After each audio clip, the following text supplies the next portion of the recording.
Hello, everybody. I'm Stephanie. And I'm Georgianna. And this is Wholehearted Loving, where we teach you simple tools to grow the muscles you need to be with big feelings and overwhelming sensations in your body. Whether you have active challenges in your life or relationships, or whether you're just here to learn to be kinder to yourself, we pull out all the little things that make life feel better, the things that give you a sense of hope and direction. So if you're too hard on yourself or on others, if you want to feel real, deep connection in your life and relationships, even if you want to reprogram your inner critic while you're sleeping, this is a great place to be. So welcome, and we hope this episode brings you just the tidbit you needed today. Enjoy the show. Hello, everybody. Welcome. Today we're going to be talking about trusting goodness and connection, even during absence or endings or change. You'll be able to find self-reflection prompts for this episode and every episode on our Instagram at Wholehearted Loving, and you can learn more about us and how to practice with us live at wholeheartedloving.com. And before we get started, we'll do a body-based self-connection practice to connect with ourselves, for each other, and this podcast. Okay. So we've done this type of body connection before, but it's a little bit of bringing back a memory. But before we do that, let's just do, really, can you notice what your body's touching? Right? And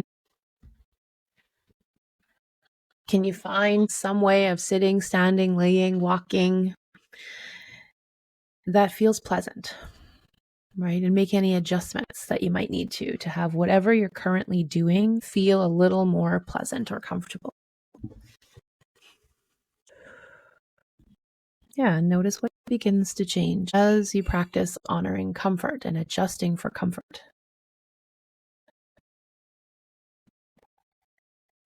And so I like to phrase things as games.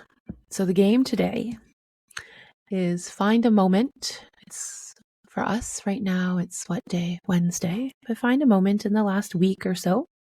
Maybe it's even today. That was a pleasant moment for you. It was a pleasant experience. It could be like one small interaction with someone, one smile, one, the way the light hit something and reflected, anything. Something that was pleasant this week, and maybe say it out loud to yourself. Something that was pleasant this week was, notice how it feels to really name it. Own the truth of that. As you say it, and you might say it a few more times, just to really notice how it impacts your body. Notice how your body lets you know, this is true, this happened. This is not crap and garbage. This actually happened. I'm not making this up. This happened. Feel where that is. Because if I said there's a purple rhinoceros sitting next to you, there'd probably something else happen in your body that says that's not true. Right? So look for the part in your body that says that is true. That nice thing did happen recently. And see how your body lets you know that. And then the next piece is, can you bring it back to mind with a little bit more vibrancy? Right? What was that moment like? Where were you? What do you see around you? Are there any sounds, voices? What are you hearing in that moment where it felt like that was a pleasant moment for you? Maybe it was a moment of delight. And I like playing with this. And if you're of a certain age, I think you'll understand this maybe more. Imagine there's a little dial where you can turn up the brightness, or turn up the pleasant sounds of that moment, or turn up the good feeling inside your body as you think about that memory, right? Would you want to turn that dial up, and how much do you want to turn it up? What might that feel like?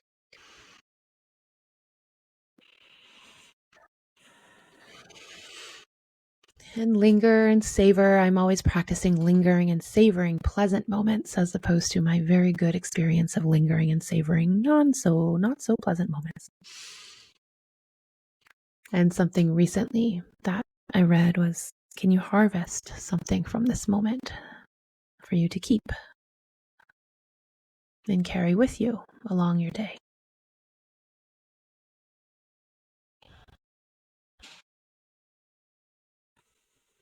Yeah. That's why we refer to children as the apple of my eye, because we've harvested apple joy from them and they make us smile day to day. That's really sweet. I didn't realize at the time, but this practice actually ties to our theme. Because, like, I'm going to talk about this practice and maybe you'll help link it to our theme, but this is about something good that's already happened.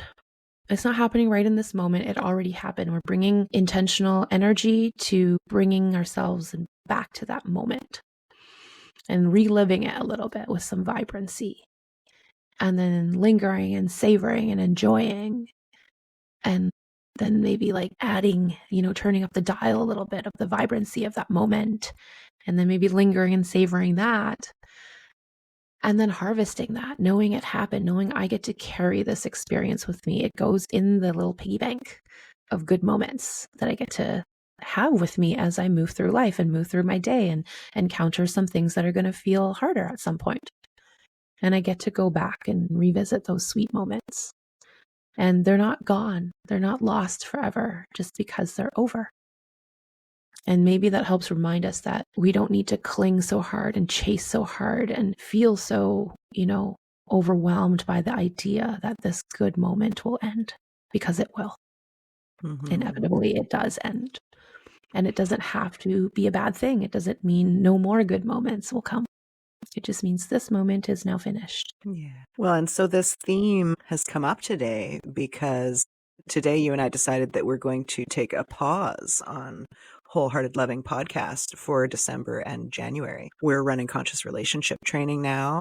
It's holiday season. There's a bunch of things in our lives that are taking time and energy from us. And, it takes work to put this together. It takes its own time and energy. And it's important to us to be able to dedicate time and energy to this big training that we're leading right now and helping people do this kind of work in person.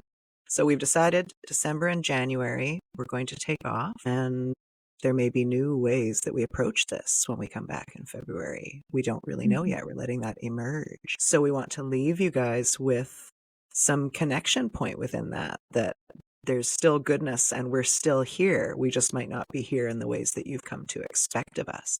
You might have to go listen to old episodes and watch old clips instead of getting, the up-to-date version. And trusting that there's still, connection and goodness here. What do you want to say about this, Gigi? Yeah, and trusting that, we're coming back. We're coming back in some version. We're very committed to helping the world be kinder to themselves and to create lives that you are all proud of and excited to live. That hasn't changed. And I'm really proud of us. And I'm really especially proud of me that I suggested this, because the old me would have, Stephanie's laughing because I think you know what that means, for me to suggest, let's take a break. And neither of us have hit any hardcore awful place. And this isn't at any point like the end of the rope for either of us. And so for me to call a preemptive pause is very different than my old self. My old self would be like, if we're not dead or dying, we're doing this thing. We're doing this thing because we love it. So why wouldn't we keep doing the thing? It wouldn't be reason enough for me in the past that we're tired or there's something else. Like, even if it wasn't that we were tired, there's something else happening. Like, CRT is such a baby for us, conscious relationship training, a baby in that, we treat it like it means so much to us because we see the lives that it changes and our lives that were changed through it, that we really want to give that the attention and energy it deserves. And so sometimes we shift our energy to somewhere else for a little bit of time, right? I like to call it rotational priorities. It doesn't mean this isn't a priority. It just means for a little moment, we want to place something else as the main priority. And my old self would not have entertained it, allowed it, dreamt it up. It would have been like, no, you just got to push through and do all the things that you're excited to do, right? It would even be different if I wasn't excited to do the podcast. I am excited to do the podcast. And now you're saying, stop something you're excited to do and that helps people and is fun to do for you. What? When there was a time when doing the podcast would have just felt like a horrific nightmare, not an excitement, True. Seasons of everything. Yeah. Seasons of everything. I remember being terrified at the idea when someone suggested that I'm meant to have a podcast. And I talked to Stephanie about it. I think we're meant to have a podcast. And like, that was terrifying. And like, what are we really going to do this thing? And here we are, like over 150 episodes in. And now taking a pause feels like, what? I'm going to pause something that has become so familiar. And I've put a lot of love and care in. We both have. You've, especially Stephanie, is like the magic behind the scenes. Like, it, without Stephanie, this wouldn't even exist. And, you know, we've poured a lot of love into this, and we love it. And we love doing this and supporting you in your journey. So for us to say, yep, we're going to take a break. And it's funny because, you know, I could tell, Steph, you shared like, you're tired, you want a break. We are focusing on CRT. And actually, we were going to schedule, or we have scheduled an appointment for us to talk about, okay, like, how do we want to do things? How do we want to balance things so they feel good for both of us? You know, where do we want to put our energy so that we both feel lit up about what we're doing? And then I felt this inside thing. And it said, why don't we just take a break? Why do we need to have a big conversation about what we have to do and all the things we need to consider? And that really excites me because it wouldn't have crossed my mind before as an option. Or maybe options, right? Or maybe you might have suggested it or said, hey, maybe like, what about if we took a break? And I would be like, no, what? What do you mean? No, we're not taking a break. We can't take a break. Well, it's funny because I didn't suggest it because in the past you've said we shouldn't take breaks. And this, like all of this, I want to just relate to people's relationships. And I don't mean like, yes, we're having a relationship with each other and that's part of it. But when I think about these things in the context of a romantic partnership, it's significant that because you said I don't want to take a break, then I'm like, I will never ask again. That's not flexibility in the moment or presence, you know, that's rules and categories that feel rigid in the mind and then create rigidity in the relationship and stagnance and all of that sort of thing. Similarly, if a partner said to me, I have a new priority right now, could we take a break? I would lose my mind, you know? Mm-hmm. If a friend Yes. said And that, yes. no problem. But if it's a romantic, like there's so many layers and of complexity within us and our sets of assumptions. And all of my thoughts of goodness and connection that have existed for however long would have just been out the window, right? It's like, oh, Gone. you've introduced a new detail that changes the paradigm in my mind. This must suck. And it has always sucked. And what was I crazy to think that you even loved me? You know, we go a Yes. long way. I've done that many times, every time, except in, I think now in my relationship now where I'm like, okay, like I can hear what's going on. Let me hear more. Or let me stay curious. Like, what are you exactly saying? I think that's the thing when we hear someone say, I need space, I need to take a break or whatever it is, or there's something new that's captured my attention, or I want to spend energy on this. I think before we've even heard whatever they're going to say next, we've already made it mean something about us and whether they care about us and what the future holds before we hear anything else. Right. Yeah. And even now, like, notice as you hear us say, hey, we're going to take December and January off. We're going to take a break, have a little winter pause. Like, what you make it mean? Like, do you make it mean we're gone forever? The podcast is done, you know, like, it doesn't have to mean any of those things. It just means between December and January, there won't be new episodes. That's all it means. Right. Yeah. And we've given you a little bit of extra information, but factually, that would be all it means. Yeah. All right. And we're giving you extra context in that we want to be able to focus some dedicated energy to CRT right now. And we want to have a little bit of a spacious life, right? And not cram everything in, which was really the only way I knew how to live for a long time. Yeah. Is like cram it all in. I can do it. I'm excited. Luckily, many of the things that I do are not things I hate doing, but they all take time. And I used to think as long as I don't hate doing it, and like most of the things I actually like doing and they're important to me, then that means I should do them all. And I should do them all the time. And if I don't, because I forget or I get out of routine or it doesn't light me up in the same way, or I'm tired or I want some novelty, then I'm horrible and I suck. Right. Obviously. And this doesn't feel like that. This feels like, well, sounds like an easy thing to solve. Let's take a break. Yeah. And I wonder how many of our life moments and life situations would feel like more resolved, or we'd gain more clarity if we said, well, why don't we just take a break? And it reminds me, actually, when my children were young, I heard this phrase and I used it with my kids when they were really frustrated. They were young and they're trying to build the tower and the blocks kept falling down or something. And they can just feel, I could see like one of my kids just pick up the blocks and chuck it across the room, right? Just out of that frustration. And, what I practiced was like, I see that that's hard right now, right? Or I see that you're feeling frustrated. And I think there were 3 options. Would you like to take a break? Would you like to try again? Or would you like to ask for help? Or in some order like that. Would you like to ask for help? Would you like to take a break? Would you like to try again?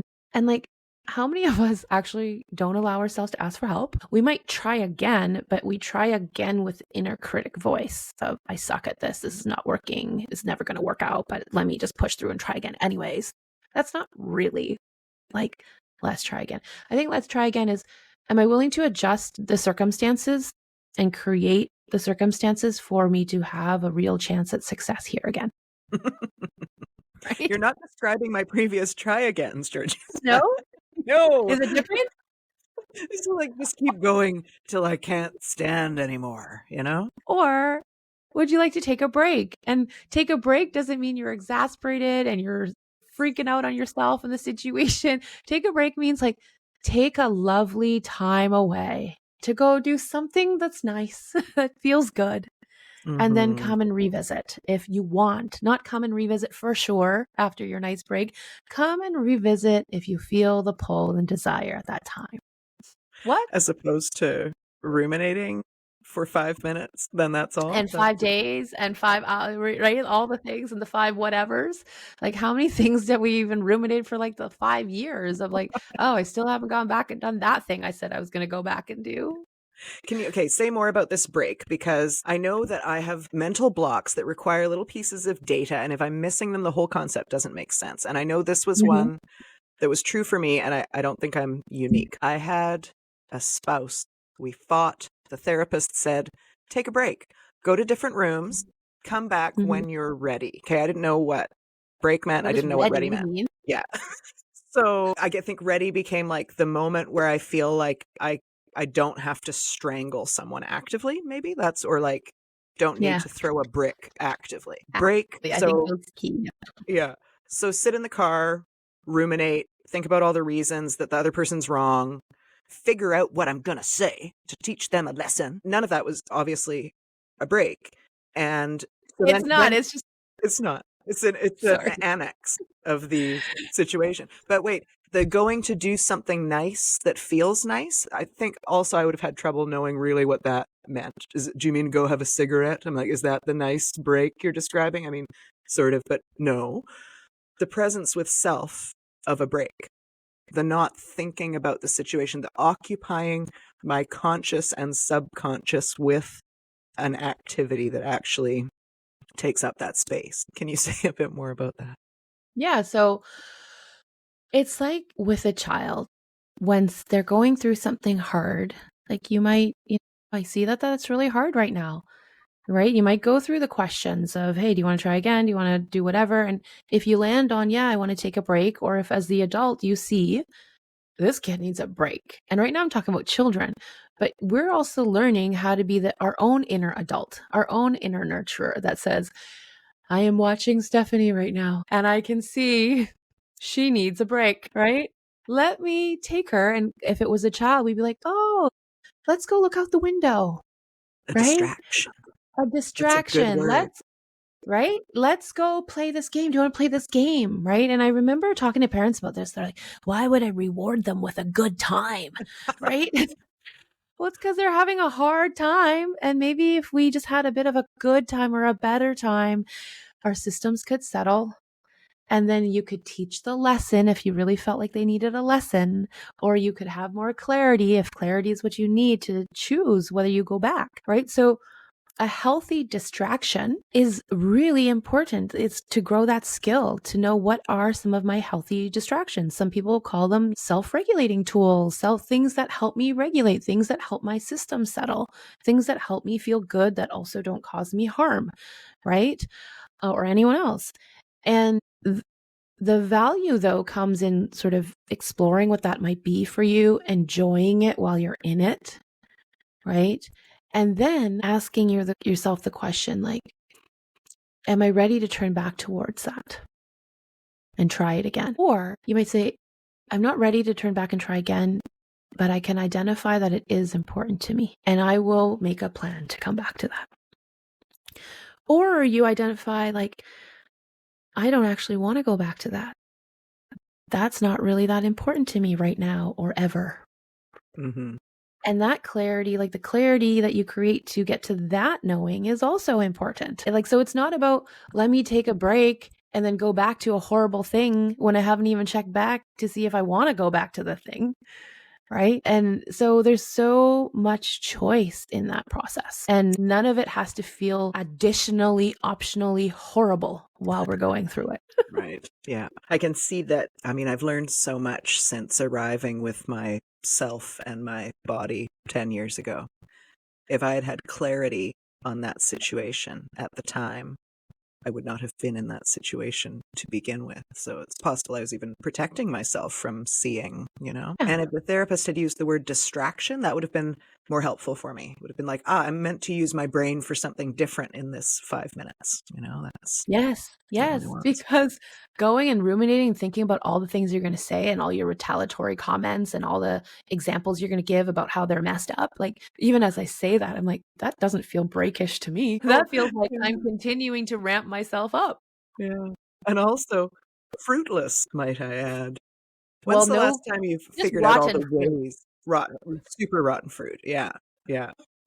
Super rotten fruit. And I love that you named this, like, when I'm actively not wanting to throw something at them, or whatever example used. I fell into that trap, and I see a lot of people who fall into the trap. You might be one of them, and we can just laugh about it and know that we're human. The trap of, like, you take a break and you sort of, go through your making them totally wrong part, and then maybe you even settle a little bit. Maybe you can actually connect back to, I think I sort of like them, or I love them, or I see their good intention, whatever it is, right? You come back to a little bit of seeing the fuller picture. However, what we don't check with ourselves before we return and call ourselves ready is that it probably would just take one comment, one off comment, one roll of the eye, one sigh, or one like looking away. Yeah, you know where I'm going to then have you ready to throw that thing at them again already, right? That means we're actually not as ready, as I'm going to call it, regulated, right? We're not as settled as would be needed in order to re-engage, right?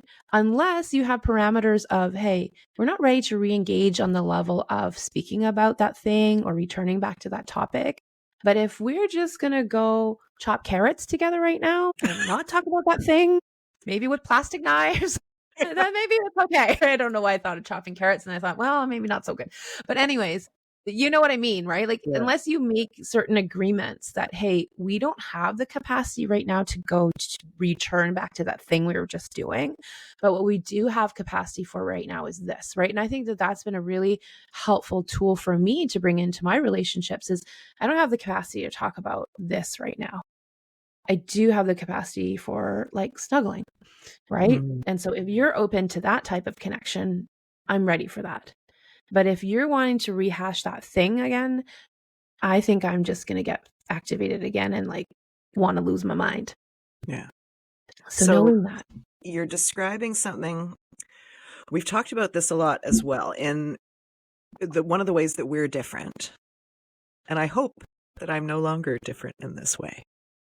You would look back on past relationships and remember all the good times and the good things. I did not. I was definitely one of these people who you can give me one new piece of data that can poison the whole pool, the whole ocean. Everything you've ever said and done, I'm now seeing it through a new lens of this new piece of information. What else about that? I think also, and I think this is probably a pretty insidious result of some anxious attachment stuff that I had. I'm not sure I was with people I liked. I was with people who liked me or Mhm. wanted to be with me. Maybe they didn't even like me. Maybe we didn't even like each other. But in Mhm. those moments where something has happened and we're having some kind of separation, if it's 5 minutes break in the car, whatever it is, my mind would not have been going back to remember goodness and connection, which is what we're talking about this episode. Yours might have, right? And it could be that I actually couldn't see. Like, I'm not over there connecting with, oh, but I actually like this thing about them. I'm like, I don't like a goddamn thing about this person. What the hell am I doing here? And Well, that's that would good be information too. right. Good information, hard information, especially for, with an anxious attachment, just wanting to be attached. That's the kind of thing that you probably can't really look at. I certainly could not look at it. So I guess Yeah. noticing where your patterns are initially with that, and where you're at now, where you've been, and what you make it mean when you're on breaks or pauses. Yeah. Yeah. It means a lot. Like if someone needs a break or some space or a pause, what do you make that mean about how much they value you, whether you matter or not, what the future of the connection is going to be? And here's the kicker. Did it ever mean anything to begin with? And I chuckle as I say that because, man, I have lived it. I have lived it and created so much extra suffering for myself that wasn't needed, but I didn't know any other option, right? My brain just took me there. My brain, like, I remember a relationship ended not by my choice and I really wanted closure. And I hear a lot of people like, I want closure. Like, how am I going to get closure? And at some point, I just had enough evidence with this person. Like, I'm not going to get closure the way I would like from this person. It's highly unlikely. And I remember sort of getting curious about like, what am I wanting from them? What do I want to know from them? And through like lots of tears, streams and streams of tears, I think I connected with, I want to know that this was real, that our connection was real and that I mattered and like that he really loved me, that there was care there, that I was important to him and that he valued this relationship and like saw how beautiful it was. And I realized that I need to confirm that for myself so that if I thought it was real, if I felt that I mattered, if it was special to me and meaningful to me, then it's my experience of it that matters.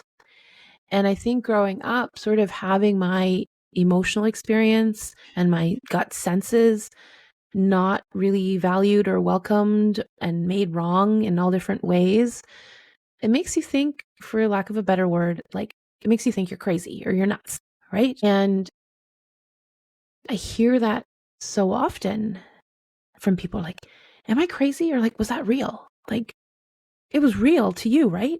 Then it was real. And like, how do you know if it was real to the other person? Even if they told you, are you going to believe it? Or are you going to take all the other evidence that maybe it wasn't real to be like, well, they said it was real, but was it really? Because they also did this and didn't do that. And so this sanity we're hoping for, this closure feeling experience we're hoping for, is at the hands of someone who you can't control. And even if they gave you the exact words you wanted to hear, my guess is we would find some sneaky hole in there to still doubt it, right? And so really it's about returning back to, I know it was real for me. I know there was something good in that time for me, right? There might also have been like some not great times in there for you. And that's the part that I needed to learn how to spend some time with and not only see the goodness that was there. Yeah. I Right? think words are a helpful thing to fortify the feeling that you already have or the belief you already have. But we're always looking for that externally. Give me some verbal validation. And it feels nice for 1 second. And then all the doubt creeps back in, if that's what's actually contained within you is the doubt. Mm-hmm. We're human. We want validation. That's normal. Like, I think it's healthy to like have a care about whether someone reciprocates a feeling or an experience, right? But it's when our whole sense of well-being hinges on it and our sense of self-worth hinges on it. That gets dangerous. It does. And in those times when we're very activated in those ways and we don't have our own compass, we don't have our inner sense of what's true and what's real, it just kind of becomes a fight. You're asking someone to give you that with words while disbelieving them and demanding more words. It's Yeah, I was very good at that. Prove it to me again. Say the next thing that I need to feel settled and the next thing, and then say it again next week. Yeah. And like, I get it. And I get where it's rooted in. And that part of us needs compassion.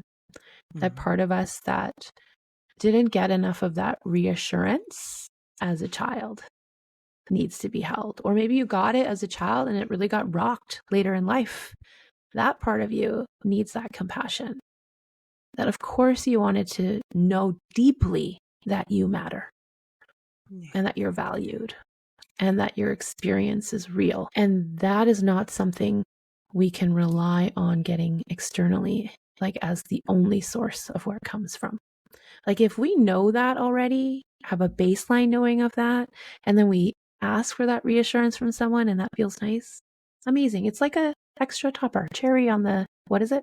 Cake? Sparkles, sprinkles, extra, bonus, right? Yeah. But my wish for all of us is that our well-being does not hinge on what someone chooses to share with you about whether you're valuable or whether you matter or you're lovable, Mm-hmm. right? And that we begin to feel that for ourselves within ourselves more and more. Yeah. And in addition to that, feeling that within ourselves, I would also wish that people can trust this when it's not in their face, you know? Yeah. When we were talking about this episode going into it, one example we came up with was when a friend who loves us very much has a kid and suddenly they're not available in the same way. Do you then doubt that the friendship was ever real? Do you doubt their love for you if they're not showing up in ways that explicitly look like love in the way that you've identified it as being the most important, or in the way your anxious attachment has identified it being the most important? Mm-hmm. Does love still exist? Is it still for you, even if it's not looking the way it always has? Like, what meaning are you making in that realm? Yeah, that happens a lot. People have children and it changes a friendship dynamic just purely from the basis of time, Mm-hmm. right? An infant needs like round the clock care. And so people will have less time. But then also, like apple of your eye, like that baby is going to be the apple of their eye. Like all of their energy and all of their excitement, their number one is going to be this baby. And that by default means we're not number one or not even maybe number 10 anymore or whatever it is. By default, it means we get shifted lower down on the ladder, right? And what do we make that mean? How does that feel inside in our body when we make it mean that? And does it have to mean that, right? Could it mean my friend's world is expanding and I am one of the important people in their lives and I still matter and our connection still matters? And it's going to look and feel a little bit different now. And it may never look and feel exactly the same. It won't look and feel exactly the same. And still it exists. And still we can rebirth it many times over because what's true is that there's love and care here for each other. Right. Yeah. And right now we're talking about a baby, but it could be like in my case, it was a family tragedy, right?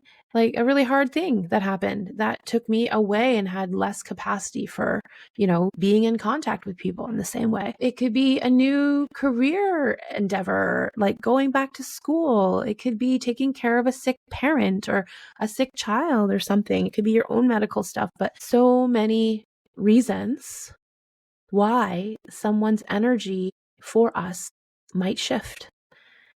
Yeah. And here I'm talking about people who still genuinely love us and care for us and would tell you that, but I might not be telling you that or showing you that in the exact same way that you're used to or that you expect it to be coming.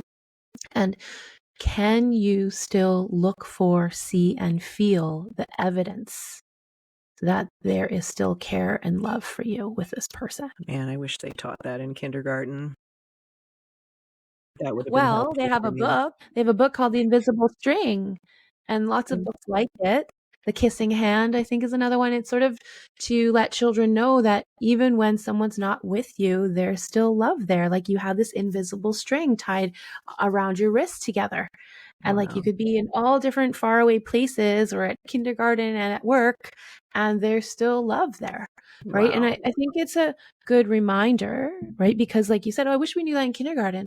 Well, really, we're learning that as babies and toddlers and preschoolers, and it's getting reinforced over and over again that even though mommy and daddy are not with me, they still love me, right? Like that's what a child's, part of their big learning milestones when they're young is to learn that. And some of us didn't have the opportunity to learn that, right? So we're Yeah. replaying all that out in adult relationships of if anything changes, about someone's presence and how they show up for me. It must mean they're totally gone, or it was bad to begin with, or I must not matter and I'm not lovable and all the things. And Right. so if you happen to experience changes in connection or endings in connection in that kind of way, it's just a good sign that there was probably some stuff that happened for you before where your little self just really needed a lot more nourishing and reassurance that you're still lovable, that Yeah. people are still there for you. Right? I feel an urge to point out how new this is in our culture. Like when I said I wish I'd learned this in kindergarten. Great that they're learning it now in kindergarten. 100% we're not learning it when I was in kindergarten. And when my dad was in kindergarten, they still gave them the strap, you know? Yeah. This is the lineage from whence we've come. So learning this as an adult now is legit and very helpful, and it's exciting for the future, and to remember the context that we're living in, because I think it's easy to go backwards and go, oh, I wish I'd had this, I'm sad I didn't have this, somebody should have given this to me. It just didn't exist, right? This is new. Yeah. And like, I think there's importance in honoring our experience and naming it and like acknowledging the grief and the hurt and the pain that might have been there then that we were too young to even know what was happening, right? So there's a grief element and there's also a reality element and a we're here in the here and now today element. So what now? That happened, and what now?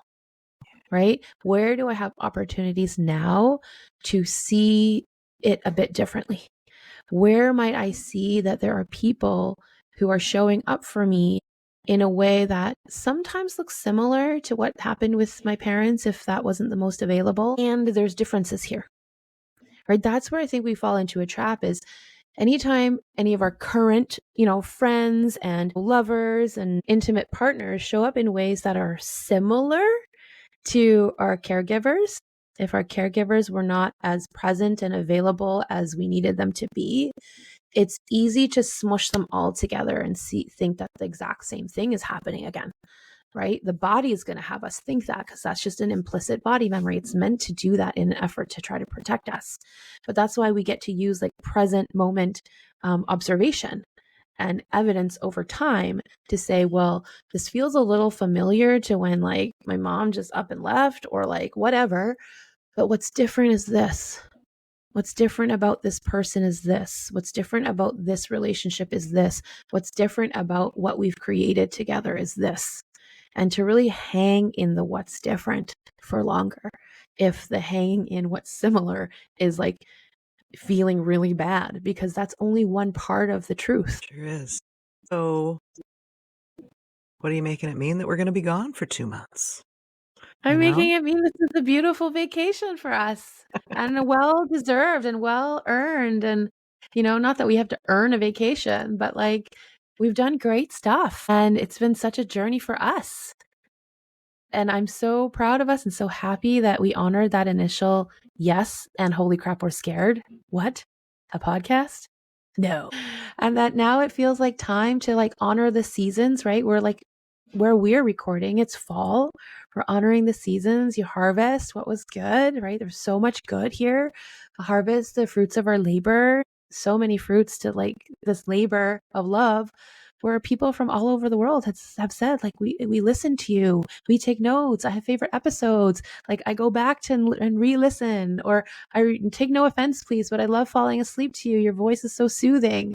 Like there's so much to harvest from this experience, right? In terms of what it's offered people, but what it's offered us and what it's offered us in our connection, you and I, and what it's offered us in the sense of shifting our identity to like, oh, this is the thing we do, right? This is one way we give to the world. So there's so much to harvest here. And after harvest, you let things sort of die off. So something else can be rebirthed. So maybe it's the podcast rebirthed with renewed energy, or maybe it's some other version, some other iteration of us doing our thing. I don't know yet, but it's a little bit of time for spaciousness and clarity to come through. Right? That's also a key piece is we don't know yet. We're still here. We're still doing this for you in some way. We don't yet know what that'll look like. And I wonder for the listener, like this is a good thing to tap into, especially if you're somebody who listens every week. What are you making it mean that we're taking a break for 2 weeks? For sure, somebody out there is thinking, oh, that's it. Never mind. And they might think, oh, I can't wait to check back in 2 months and see if there's actually something new, or like, I'm never going to look again because it's just over. They There's so abandoned many, me. right? Like this will be bringing up stuff. And we're just people on a podcast. We're not, your very close personal confidants who spend time with you. And that's a great place to practice noticing what you make these things mean and how you feel and what stories come up for you, what assumptions about the future. Mm-hmm. Mm-hmm. Yeah. So honoring the seasons, right? Spring always comes, like winter follows the fall. Spring always comes after winter, and then you have summer, right? It's just sort of time. It felt right. Like when I said it out loud to Steph, like, well, why don't we just take a little break in the winter?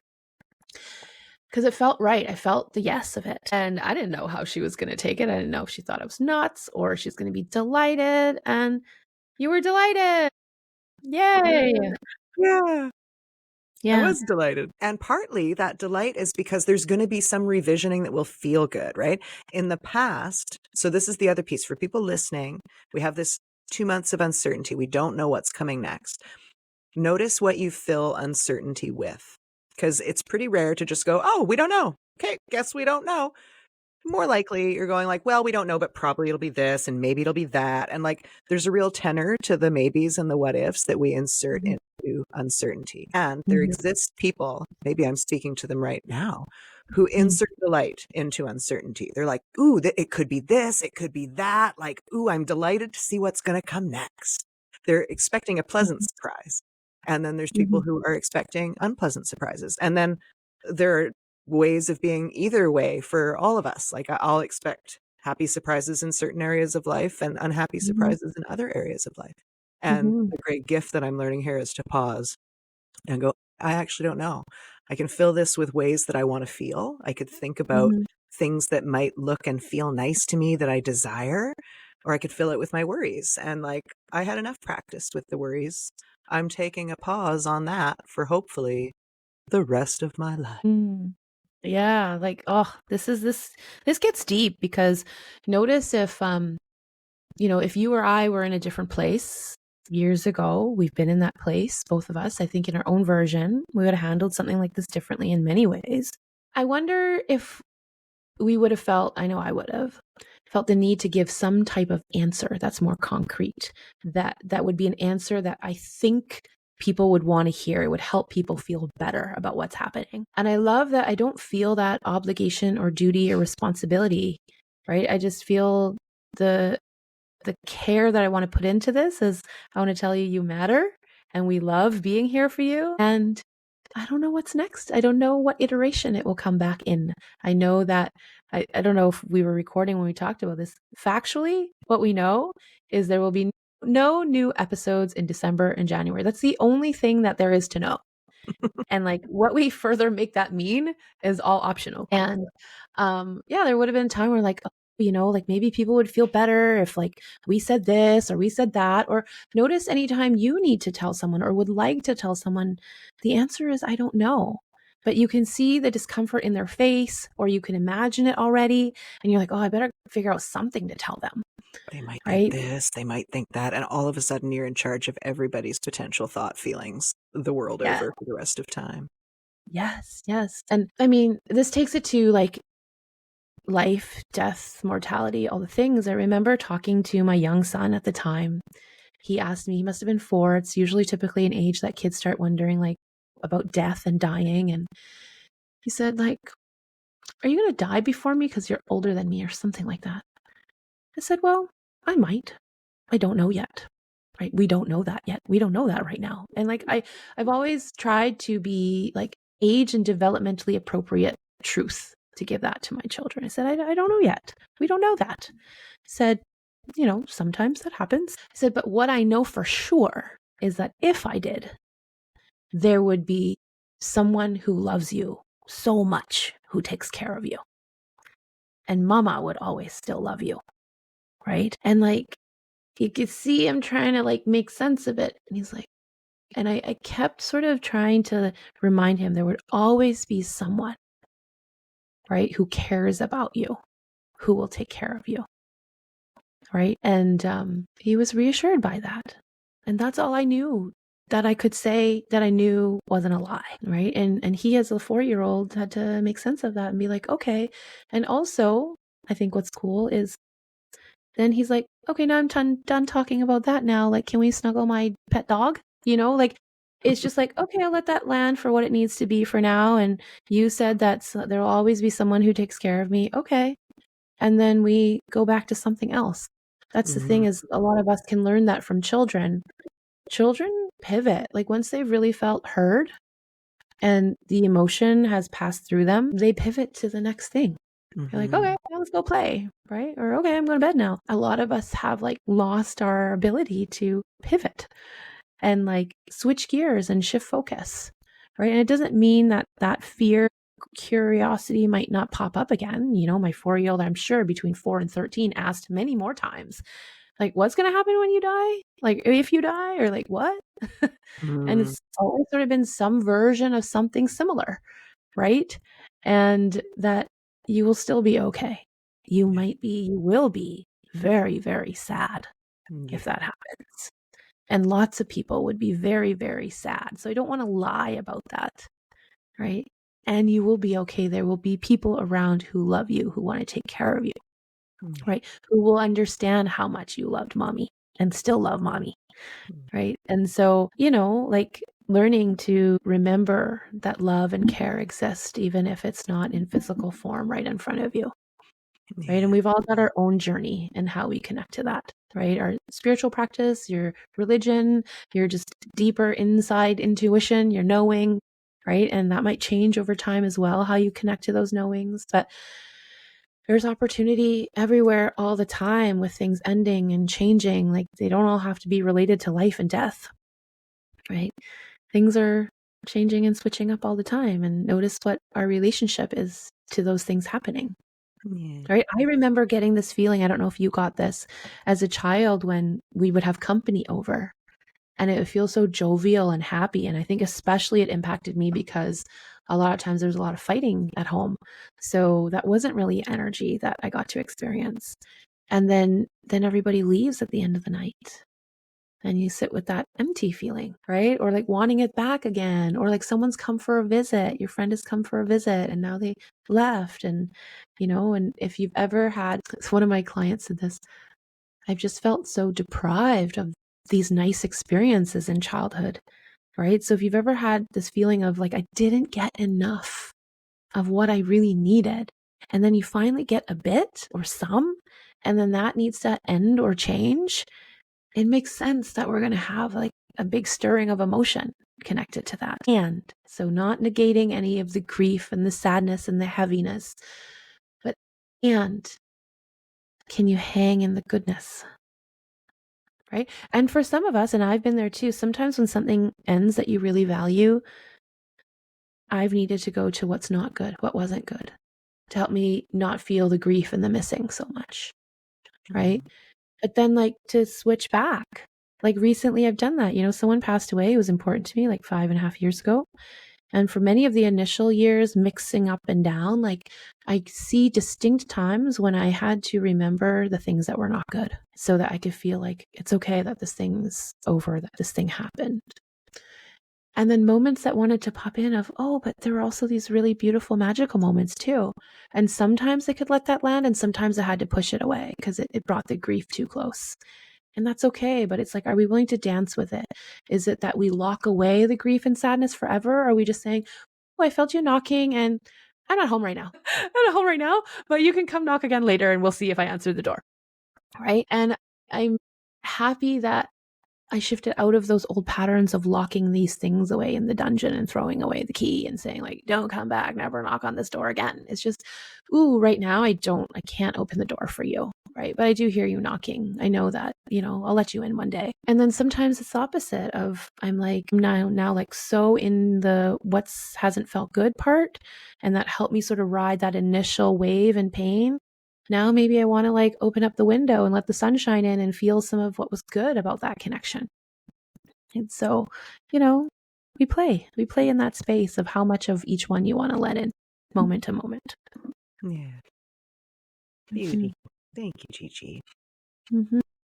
Anything else you want to say before we move into a closing practice? I'm getting excited about the closing practice because a client of mine, we came up with a funny one the other day, so I think I might suggest that as one that we do. Mm-hmm. But anything else I want to say? I think just practice looking for the care that exists from other people for you. That sometimes might be easy to forget when things are changing or things end. Right? Remember the goodness that you get to harvest from that time. And also sometimes it's, I'm thinking relationship wise, some relationships just have to end for whatever reason, right? Like someone's just not feeling it's in alignment, or maybe it's really not healthy for both or either people, and it needs to end, and there will not be a revisiting. And I think what I've tried, and I definitely have had one of those, I'm not going back to any of my old relationships in that way, intimate relationships, but one of them, I just knew wow, this door has to be nailed shut, at least for a while. But what I harvested from that was I got very clear on the things I enjoyed from that connection, that lit me up from that connection, that I want to make sure I prioritize and honor my need for that as I look for the next thing, as I discover what's the next thing that's most aligned for me. I want to make sure it hits on those pieces that experience showed me matters to me, right? So sometimes that's what we harvest and take away into the next season. Yeah. Okay.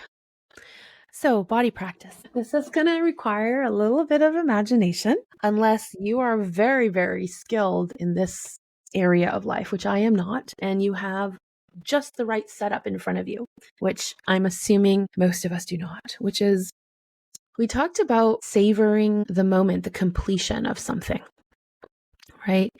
And sticking the landing. And what came up, the metaphor was gymnastics. When someone does a tumbling run, or they do, I don't even know. I'm really sorry for insulting you if this is your thing. I don't know the proper names of things.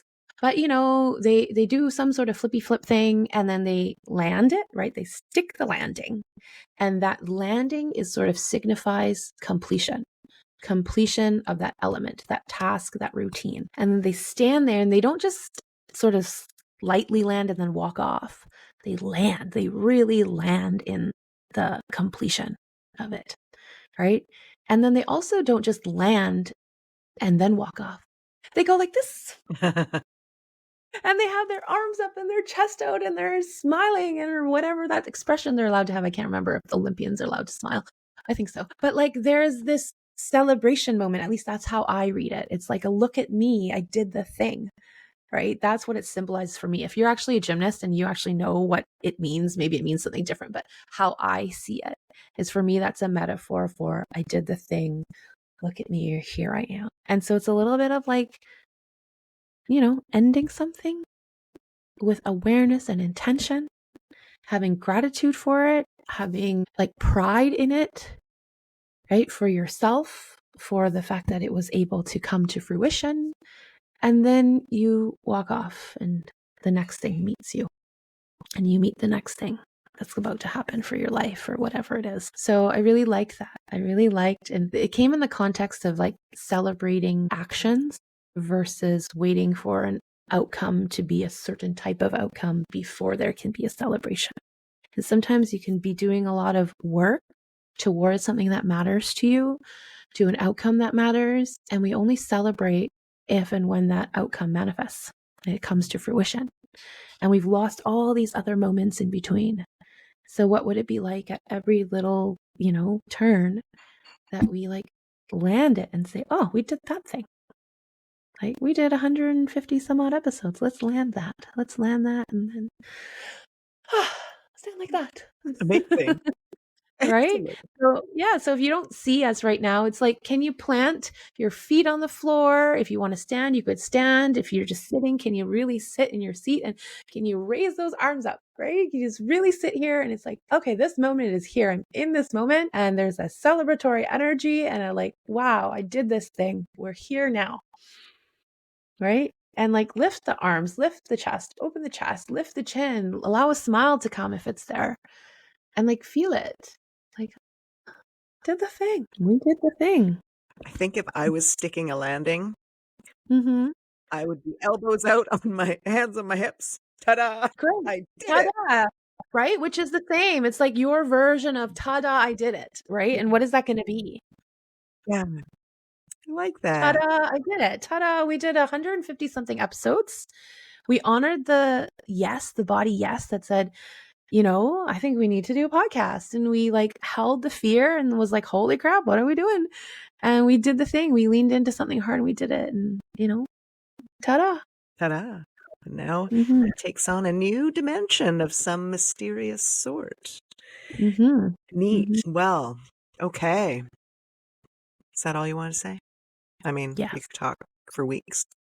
And that's how you That's why we have know a this is podcast. not the last. This is not the last you're going to hear of us.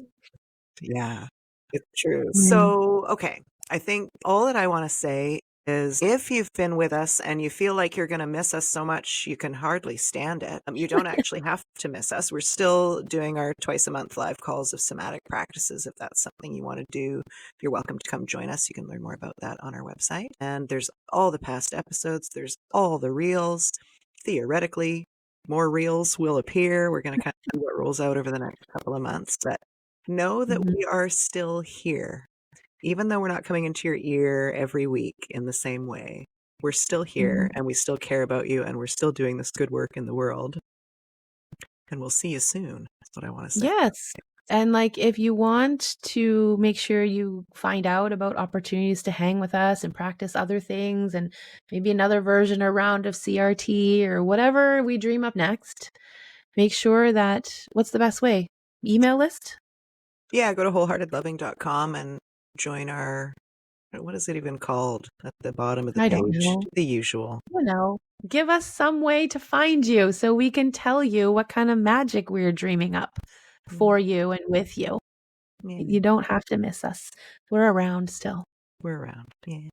All Right. right. And you can there's 150 something episodes that you can also comment on. I think in Spotify you can comment, you can ask questions. On YouTube, you can comment and ask questions. On our Instagram, you can comment and ask questions and That we'll we can reply chat. to, by the way. Not just questions into the void. If you need more Yeah. evidence that we're still here, ask us Yeah. questions and we will answer. Yes. And it's not an AI bot that answers you. It's Right. us. That's right. Okay. Well, thank you. Sticking the landings. Taking the landing, puffing up the chest, giving you a smile and a wiggle. And My a wiggle. signature wiggle. Amazing. Well, thank you, Gigi, and thank you guys for being with us. As always, please do like, follow, and subscribe. And if anything we've said here today has been helpful for you, please share with somebody that you care about. We will not see you next week. See you in February. Bye. Yes, see you then. Bye.